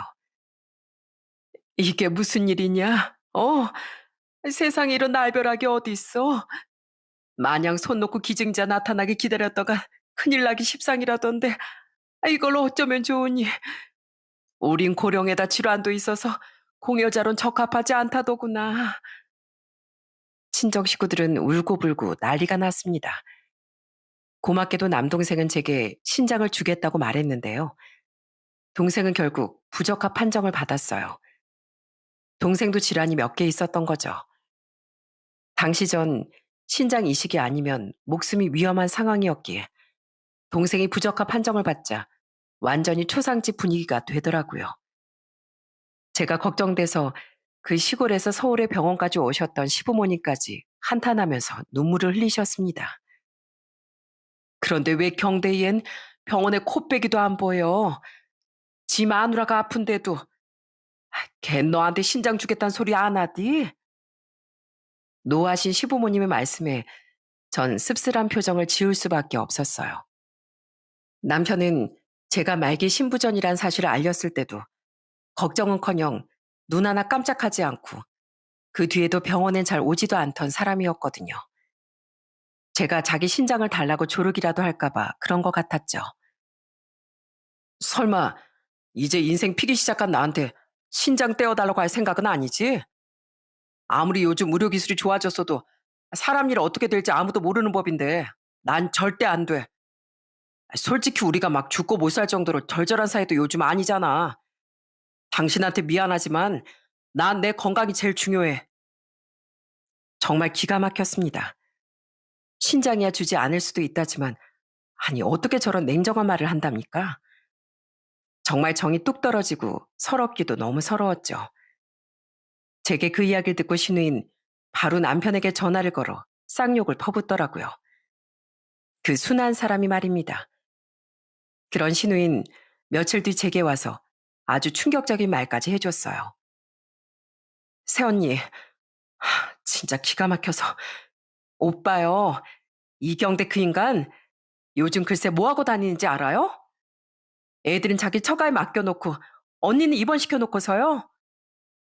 왜 그렇게 화가 났어요? 왜요? 뭔데요? 그 개자식이 글쎄 밖에서 바람 피고 다니고 있었더라고요. 제가 얼마 전에 아무리 생각해도 너무 화가 나서 오빠한테 더 뭐라고 하려고 집에 찾아갔거든요. 근데 분명히 안에서 소리가 난 것 같은데 오빠가 절대 문을 안 여는 거예요. 분명 뭔가 있다 싶어서 제가 사람 써서 조사를 좀 해봤는데 그 인간 자기 학원에 영어 배우러 다니던 직장인 유부녀랑 3달쯤 전부터 그렇고 그런 관계로 발전했었대요. 엄청난 배신감이 들더라고요. 아무리 돈 때문에 변했다고 한들 바람을 피울 인간은 아니라고 생각했었거든요. 신우야 시부모님도 남편은 예전부터 여자엔 별 관심이 없다고 말했었고 적어도 여자 문제로 제게 불편한 일을 만든 적은 단 한 번도 없었으니까요. 그러니까 남편을 믿은 게 아니라 여자는 남편의 관심사와는 멀다고 생각했던 거죠. 저는 너무 열이 받아 전화를 걸어 바로 남편을 병원으로 호출했습니다. 당장 안 오면 제가 환자복 입고 학원으로 쳐들어갈 거라고 했더니 일을 마치자마자 병원으로 오긴 오더라고요. 신우인 제 옆에 앉아 남편을 가만 안 두겠다는 표정으로 노려보고 있었고요. 남편은 신우이가 뒷조사로 자신이 바람을 피운다는 사실을 다 밝혀냈다는 이야기를 듣고 당황도 하지 않더라고요. 오히려 피식하고 웃지 않겠어요? 웃어? 자기 아는 병원에 누워서 오늘 내일 하고 있는데 당신은 바람을 피우고 있었어? 당신 그 여자 집에까지 끌어들였더라? 네가 사람이야? 어? 그냥 안 그래도 어떻게 갈라서나 했는데 가려운 데를 시원하게 긁어준 느낌이어서 그래. 그래, 나 바람 피우고 있었어. 당신하고 사는 게 좀 지겹더라고. 지금 만나고 있는 여잔 당신보다 나이도 4살이나 젊고 애도 아직 안 나온 여자라 몸매도 쭉쭉 빵빵이야. 뭐 유부녀인 게 좀 흠이긴 한데 눈치 봐서 이혼하고 나한테 온다고 하더라고. 뭐? 그래서 그 유부녀한테 눈이 돌아서 진즉부터 나랑 이혼하려고 그랬다고? 처음엔 아니었어. 그냥 불장난으로 만났는데 당신 이대로 있다간 언제 하늘로 가도 이상하지 않은 상황이잖아. 그렇게 오늘 내일 하는 당신이랑 계속 부부로 있느니 얼른 탈출해서 나도 새 인생 찾고 싶더라고. 고장난 고물참 버리고 새 차로 갈아타야지. 그 여자 만나보니까 상큼한 것이 점점 새로운 사랑에 빠진 느낌이더라.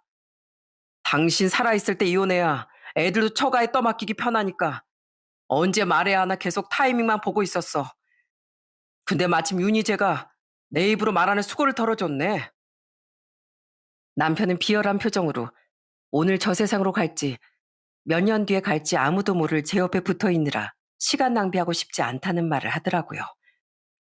그러니까 제가 언제 갈지 기다리기보단 빨리 이혼을 하고 싶다고요. 남편은 제게 공여자가 나타날 가능성이 희박하다고 보고 이미 절 산 사람 취급도 안 하고 있더라고요. 저는 기가 막혀서 나지도 않는 힘을 애써 끌어올려 소리를 질렀습니다. 야, 이 쓰레기만도 못한 놈아. 언제 나한테 평생 은혜 갖고 살 거라더니 뭐가 어쩌고 어째? 우리 부모님 도움 아니었으면 학원 시작도 못했을 놈이 감히 내 뒤통수를 이렇게 쳐? 그건 그냥 장인 장모님 나 주신 거지. 내가 그만큼 잘했으니까. 다 내가 잘해서 얻어낸 대가고 그동안 충분히 감사하다고 말씀도 드렸잖아. 그 정도면 됐지. 그리고 원래 사람 마음은 다 변하는 거야. 당신 인생 망했다고 나까지 망할 수는 없잖아. 그래, 당신이란 인간이 얼마나 추악한 인간이었는지 나도 잘 알았어. 안 그래도 당신 신장 탐내지 마라 어째라 할 때부터 나 진즉에 당신이랑 갈라서 생각하고 있었어. 내가 당신 가만히 둘 줄 알아?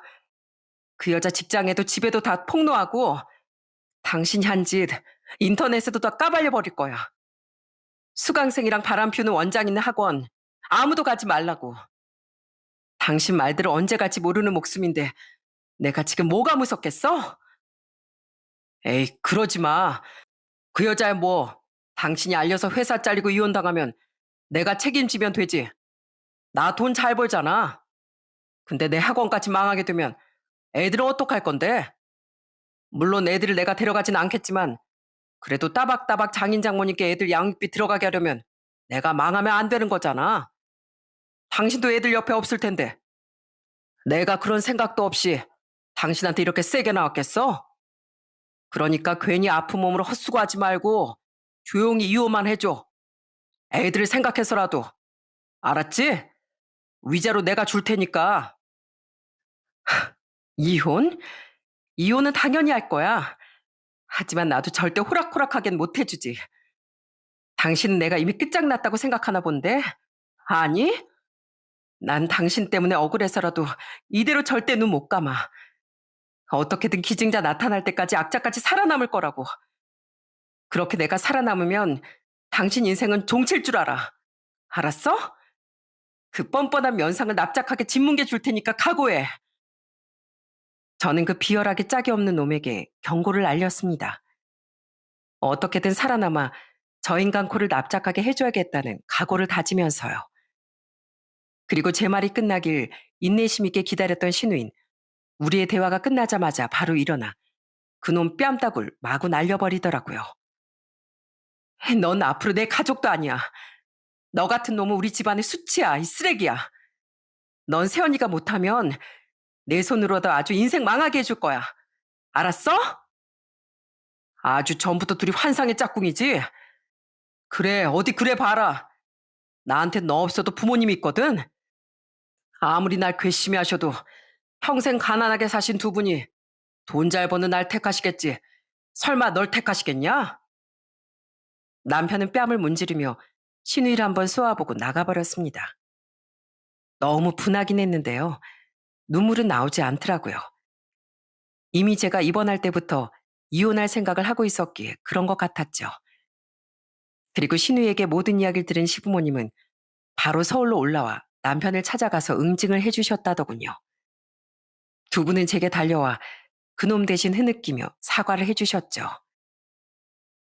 내가 빗자루 들고 아주 아작을 내주었다. 뭐? 돈 잘 버는 아들 잃고 싶냐고? 없는 놈이 돈을 만지면 괴물이 된다더니 그놈이 딱 그 짝이 됐어. 어디 돈 좀 번다고 그걸로 부모를 회유하려고 들어. 나랑 네 시엠이 두 번 다시 그놈 안 보고 살 거다. 우리가 그 썩을 놈 대신 사과 마엠이야. 정말 미안하다. 시부모님은 그놈의 예상과 달리 끝까지 올곧고 선한 분들이셨던 겁니다. 당연히 저희 부모님과 동생도 완전히 뒤집어져서 그놈에게 전화해 욕을 하고 난리도 아니었어요. 부모님은 그놈을 절대 가만 놔두지 않을 거라며 일을 가셨죠. 한편 그 소동이 있은 지 이틀 뒤 신우인 다시 병원으로 찾아와 가만히 제 손을 잡고 놀라운 말을 해주더군요. 새언니, 새언니 동생분이 부적합 판정 받았을 때 다들 너무 크게 실망하신 것 같아서 미리 말을 안 했었는데요. 사실 저도 그 뒤에 새언니한테 제 신장 드리고 싶어서 검사를 받았었어요. 네? 검사를 받았다고요? 네. 혹시라도 안 맞는다고 나오면 괜히 희망 드렸다가 또 빼앗는 것 같아서 오빠 앞에서도 아무한테도 말 안 하고 있었거든요. 근데 저 오늘 검사 결과 받았어요. 새언니한테 제 신장 드릴 수 있대요. 제가 새언니 살릴 수 있다는 말을 듣고 너무 기뻐서 이렇게 바로 달려왔어요. 신우인, 제 동생이 부적합 판정이 난 이후 저 모르게 공여자 적합 여부 검사를 받았던 겁니다.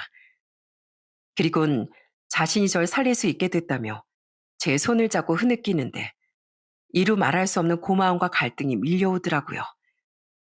하지만 저도 염치가 있지 엄청난 미안함도 함께 몰려와 아무 말도 못하고 눈물을 뚝뚝 흘렸죠. 신우인 그런 제 손을 어루만지며 말했어요. 아가씨, 전 제가 너무 미안해서 안 받는다고 하고 싶은데 우리 애들 생각 때문에 미안해할 필요 없어요. 새언니야말로 정말 온 마음을 다해서 절 살려주신 은인이잖아요. 그러니까 이젠 제가 새언니 살려드릴 차례예요. 저 새언니한테 은혜를 갚을 수 있어서 너무 기뻐요, 새언니. 우리 꼭 같이 건강해져요. 그래서 이경대 그 인간 보란 듯이 아주 잘 살아요. 고마워요, 아가씨. 정말 고마워요. 소식을 들은 친정 부모님도 시부모님도 정말 잘된 일이라며 오열하셨습니다. 저희 부모님은 신우이를 얼싸안기까지 하며 고마워서 어쩔 줄을 모르셨고요. 저희 부모님도 부모님이지만 자신의 딸의 희생이 덧대어지는 일인데 그렇게 기뻐해 주시는 시부모님께 정말 너무 감사하더라고요. 그렇게 전 신우이 덕분에 목숨을 건지고 수술 후 회복까지 잘 맞춰 퇴원할 수 있었답니다. 저보다 먼저 퇴원했던 신우인 제가 퇴원한 날 병원까지 와줬는데요. 다행히 그동안 신우의 건강이 더 회복된 것 같아 너무 다행스러워서 눈물이 다 나더라고요. 고마워요, 아가씨. 아무 문제 없이 이렇게 건강하게 회복해줘서요. 절대 그러면 안 되지만 혹시라도 난 아가씨가 뒤늦게 무슨 문제라도 발견될까봐 매일 노심초사했었어요. 나 때문에 아가씨가 아프면 안 되니까요. 에휴, 우리 새언니는 은근히 울보라니까. 수술 끝나고 나서도 고맙다고 아프진 않냐고 그렇게 울더니만 정 괜찮으니까 새언니도 얼른 건강 마저 회복할 생각이나 하세요. 저는 저희 집이 아닌 친정으로 향했습니다. 남편이 있는 집에선 제대로 휴식을 취하지도 못할 것 같았고 애들도 거기 있었으니까요. 전 한동안 친정에서 회복에만 집중했죠. 그놈도 제가 살아났다는 소식은 들었을 겁니다. 그 소식을 들었을 때 분명 철렁했을 거예요. 하지만 연락 한 통이 없더군요. 제가 잘못되기만 바랐을 텐데 생각처럼 안 돼 똥줄이 탔겠죠. 가벼운 산책도 할 수 있을 만큼 몸이 회복된 어느 날, 전 그놈에게 전화를 걸었습니다. 어, 나야. 들었지? 나 아가씨 덕에 살았다는 거. 내가 말했던 거 기억해? 내가 살아나면 당신 납작하게 뭉개줄 거라는 거. 어디 한번 각오해봐. 아니, 뭐 진짜 우리 학원 뭐 망하게 하기라도 하려고? 당신 애들 양육비 안 받을 거야? 어차피 당신은 법이 정해주는 양육비는 따박따박 줘야 할 건데 뭐가 무서워? 무엇보다 애들한테 나도 쭉 옆에 있을 텐데. 그리고 내가 좀 알아봤는데 당신 수중에 돈도 생각보다 별로 없더라. 학원 벌이가 막 어마어마한 것도 아니고 사치도 카드 알바 엄청 긁고 다닌 거더만. 그런 당신한테 조용히 이혼해주는 대신 막 몇 억씩 받아낼 수도 없는데 그 정도가 아닌 이상 난 별로 아쉬울 것도 없어.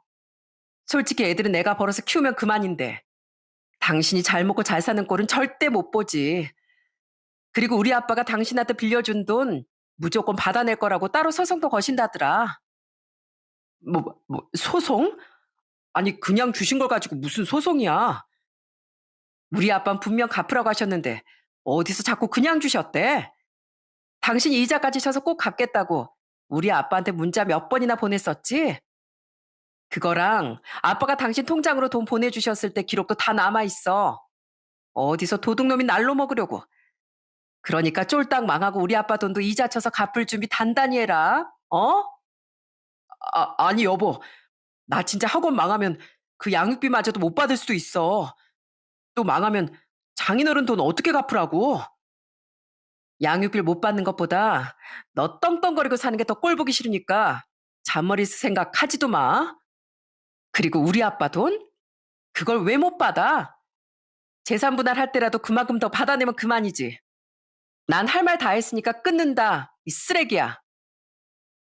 드디어 복수의 시간이 돌아왔던 겁니다. 아빤 제 말처럼 그놈에게 정말 소송을 거셨어요. 저 또한 그놈에게 이혼 소송부터 걸었고요. 그 다음으로 한 일은 신우와 함께 그 상간녀를 찾아가는 일이었죠. 이젠 완전히 터프녀가 되어버린 신우인 그 여자를 보자마자 자기 옷 빨게 했듯이 뺨을 날려버리더군요. 우리 새언니가 안타깝게도 아직 누구한테 손댈 만한 힘은 없거든. 그래서 이렇게 내가 대신 복수해주는 거야, 이 더러운 여자야. 저는 뺨을 부여잡고 눈물을 글썽거리던 그 여자에게 다가가 으름장을 놨습니다. 야, 유부녀가 겁도 없이 유부남을 건드려? 너 이혼하고 그 인간이랑 살려고 한다며? 근데 어쩌냐? 내가 그 인간 학원 쫄딱 망하게 할 건데. 어려울 것도 없어. 그냥 자기 학원 수강생 꼬여내는 더러운 인간이 그 학원 원장이라고 소문만 짝 내면 망하는 건 순식간이야. 거기에 학생들도 많잖아. 학부모들이 가만두겠어? 바로 폐업각이지. 죄송합니다. 사실 저 그 사람 별로 좋아하지도 않았어요. 그냥 돈 잘 버는 것 같아서 이번 기회에 팔자 한번 고쳐보려고 한 건데 돈이 없어지면 그런 나이만 많은 인간을 왜 욕심내겠어요? 그래? 속물이란 말이 잘 통하네. 그놈은 아직도 사랑 타령하고 있던데. 그럼 그놈이랑 당장 헤어져. 아주 인신공격까지 하면서 눈물 콧물 다 빼고 차버려. 그럼 내가 너희 집이랑 직장엔 안 알릴게. 정말요? 네, 당장 헤어질게요. 제가 정말 잘못했습니다. 죄송합니다. 정말 한심하더라고요. 병 걸린 아내를 두고 새로운 사랑에 빠졌다던 놈이나 돈만 보고 그딴 놈을 만났다가 자신에게 불리해지자 바로 꼬리를 잘라내버리는 그 여자나 말이죠. 그 뒤 상간년 정말 그놈을 비참하게 버려버린 모양이에요. 그제야 남편이 슬그머니 친정까지 찾아와 잘못했다고 싹싹 빌었거든요. 여보, 그 내가 다시 잘 생각해보니까 내가 진짜 정신 나간 놈이었던 것 같아. 난 사실 당신밖에 없었는데 그 불려가 하도 날 꼬시는 바람에 잠깐 내가 제정신이 아니었던 것 같다니까. 그게 진짜 사랑인 줄 알았는데 어제서야 퍼뜩 정신이 들더라. 그래서 바로 그 여자 정리하고 당신한테 싹싹 빌려온 거야. 여보, 내가 죽을 죄를 지은 건 알겠지만 그래도 내가 애들 아빠잖아. 우리 혜준이랑 영서 생각해서라도 못난 날 한 번만 용서해주면 안 될까? 기가 막혀서. 당신도 알지? 되돌리겐 당신 너무 멀리 갔다는 거. 그리고 당신 누굴 차? 내가 그 여자 만나서 당신이랑 안 헤어지면 상간인 거 싹 다 까발리겠다고 겁박했어. 그래서 그 여자한테 차였을 거면서 어디서 새치열을 놀려? 추하게 시리. 당신이? 그래. 뭐? 용서? 내가 제발 빨리 눈 감기만을 바란 인간이랑 내가 미쳤니? 다시 살게? 뻔뻔한 것도 정도가 있지. 왜? 당신 부모도 동생도 다 당신이랑 연 끊겠다고 하고 그 여자까지 떠나니까 끈 떨어진 연신세 된 게 서러웠어? 꼴에 외로운 것도 싫은가 보지? 게다가 학원 망하는 게 무섭게 무서웠나 봐. 야, 이미 물은 엎질러졌어. 애들도 13, 12인데 당신이 얼마나 역겨운 인간인지 모를 리가 있어? 당신 보는 애들 눈빛 좀 봐. 경멸이 잔뜩 담겼잖아. 쟤들까지 버리려고 했던 인간이 어디서 애들 아빠란 말을 입에 담아? 저였으면 문을 안 열어줬겠지만 처음 초인종 소리를 듣고 현관으로 나갔던 건 저희 아들이었어요. 애가 얼떨결에 문을 열어줘서 그놈이 친정집 안으로 들어올 수 있었던 거죠. 그놈은 자신을 차갑게 보고 있던 아이들의 눈을 보더니 흠칫하더라고요. 마지막으로 그놈을 쫓아내버린 건 저희 아빠였습니다. 아빤 그놈 얼굴을 보니 도저히 화를 억누를 수 없었던 건지 거실에 있던 효자손을 집어들곤 그놈에게 마구 휘두르셨죠. 내가 오늘 효자손한테 이름값 하게 해줘야겠다. 네 놈을 신나게 두들겨주면 이놈이 나한테 효자 노릇하는 거 아니겠어? 이 칼기각이 찢어버릴 놈 같으니라고. 맛 좀 봐라. 우리가 네 놈한테 얼마나 잘해줬는데 감히. 그렇게 그놈은 효자손 맛을 몇 번 보곤 쫓겨났습니다. 한편 전 상간녀에게 했던 약속을 지키지 않았어요. 그 집 남편이 불쌍해서라도 절대로 그 여자의 실체를 숨겨줄 생각이 없었던 거죠. 그냥 전 남편이 비참하게 차였으면 하는 마음에 그런 거짓말을 한 거였어요. 전 그 여자에게 상간녀 소송을 걸었고 소장을 그 여자의 직장으로 보내버렸답니다. 그리고는 그 여자의 남편 연락처를 알아내 모든 사실을 다 폭로해버렸죠.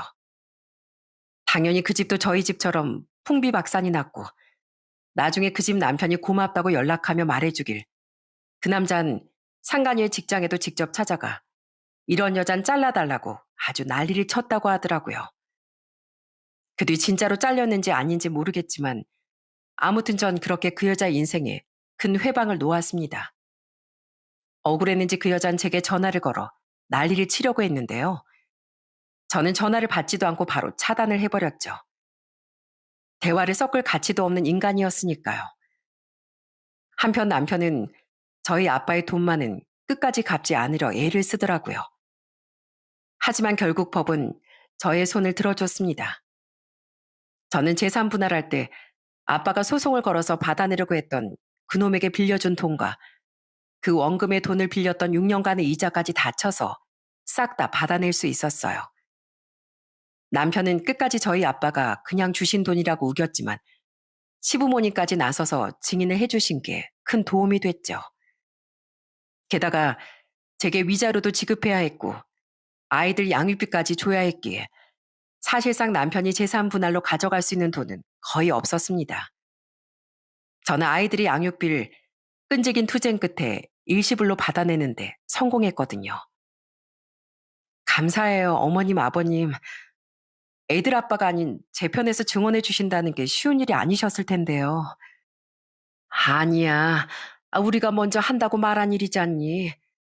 그건 마땅히 사돈 어른께서 돌려받아야 할 돈이고. 오죽했으면 시부모님이 그런 증언까지 해주셨겠어요. 시부모님은 그런 놈은 어디 가서 자식이라고 말하기도 창피하다며 고개를 절레절레 저으셨죠. 그렇게 이혼이 마무리된 후 전 마지막으로 인터넷 커뮤니티에 그놈에 대한 실체를 전부 폭로해버렸어요. 혹시 이혼할 때 불리하게 작용될까봐 소송이 마무리될 때까지 기다렸던 거죠.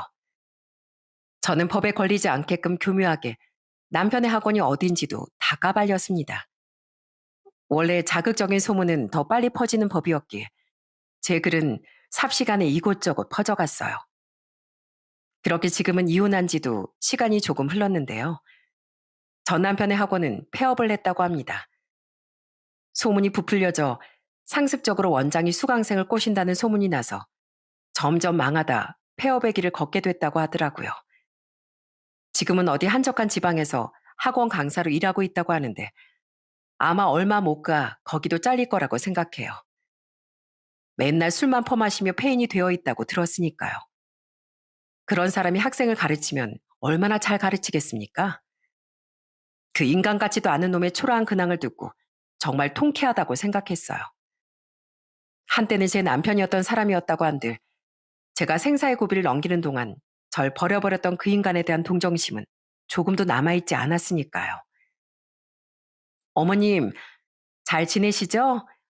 다음 주말에 윤이랑 같이 애들 데리고 두 분 뵈러 내려가려고 하는데 시간 괜찮으세요? 아이, 왜는요. 애들도 어머님, 아버님 보고 싶어 하고 저도 두 분 보고 싶어서 그러죠.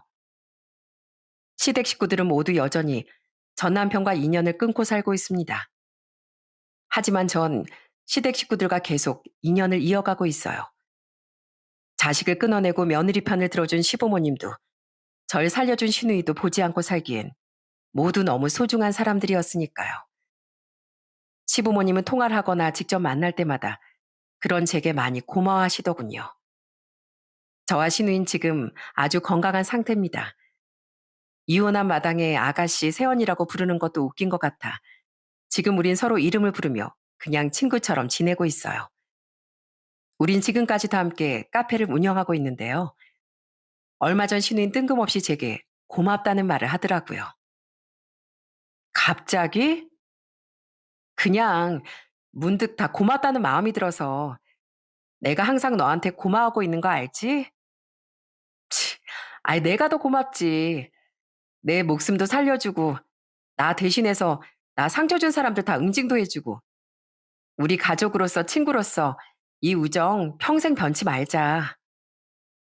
저와 함께 살고 있는 친정 부모님도 저희 아이들도 모두 건강히 잘 지내고 있답니다. 동생도 올케와 함께 자주 찾아와 저희 애들에게 아빠 역할을 해주려고 많이 노력해 주더라고요. 그저 너무 고마울 따름이죠. 비록 남편이었던 사람은 최악이었지만 그놈이 아니어도 이렇게 제 곁엔 좋은 사람들, 소중한 가족들이 잔뜩 머물러주고 있습니다. 제가 힘들 때 힘이 되어준 모두에게 마음의 빚을 갚으며 전 앞으로도 아주 행복하게 살아가려고요. 어디선가 그러더라고요. 배신은 한때인 것 같지만 그 업보는 평생에 걸쳐 되받게 된다고요. 배신은 그 사람의 수준을 나타내는 거라고 합니다. 내 주변 사람의 인생에 시련이 닥쳤을 때 함께 감내하는 것보단 외면하는 게 당장은 쉽다고 생각할 수도 있겠죠. 바로 제 전 남편처럼요. 하지만 그건 한 치 앞도 보지 못하는 어리석고 수준 낮은 생각이라고 생각해요. 고통은 언젠가 지나가지만 그 순간 누가 내 곁에 있었는진 평생 기억에 남으니까요. 삶은 혼자 살아가는 게 아닙니다. 그 사실을 잊고 얕은 이기심에 이리저리 휘둘려 산다면 결국 그 삶은 외롭고 초라하게 마무리될 것임을 제 전 남편과 같은 사람들에게 꼭 경고해주고 싶네요. 그럼 전 여기서 이만 인사드리고 제 사연을 마치겠습니다. 끝까지 들어주셔서 진심으로 감사드립니다.